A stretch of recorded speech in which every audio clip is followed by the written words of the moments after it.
Құран хатым қылатын кезде мына сүрелерді оқып барып дұға жасаңыз. Бірінші Фатиха сүресі, екінші Бақара сүресінің алғашқы 5 аяты. Бұл жерде сіз өзіңіздің оқып жатқан кітабыңызды растайтын аяттар. Үшінші Әмәна Расул біліп жазсаңыз егер. Бұл аятта сіз иман келтіргеніңізді мойындап, кейінне ол жерден кешірім, мейірім дұғасын Раббыңыз сізге үйреткендей оқып дұға жасайсыз. Үшінші Ықылас сүресі, төртінші Ықылас сүресін 3 рет. Бұл сүре өзіне ұлылық мағыналарды қамтыған сүре.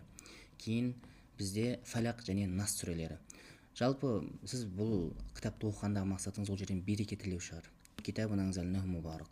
Бұл кітап берекелі кітап. Мүмкін шифа, мүмкін мейірім. Яғни ол жерде біз кітапты момындарға шифа және мейірім қылып түсірдік деген аяттар бар. Сондықтан не қаладыңыз соны аласыз. Және де Құран хатым қылатын кезде соңғы кітаптың бетіндегі дұғаны жасау шарт емес. Егер оқи алсаңыз нұр үстіне нұр. Ол жерде өйткені таңдаулы дұғаларды теріп сіз үшін жазып қойған. Егер оны білмесеңіз, оны оқып өзіңіз шаршатпаңыз. Өйткені дұғада негізгі нәрсе ол ықылас. Сол жерде мағынаны түсінбей, жай ғана айтып оқи бересіз. Ал былай болатын болса, сіз өзіңіздің жалпақ тілде өзіңіз айта алатындай дұға жасайсыз, бірақ не ықыласты қоясыз. Сондықтан иншалла негізгі нәрселерге барынша мән беруге тырысыңыздар.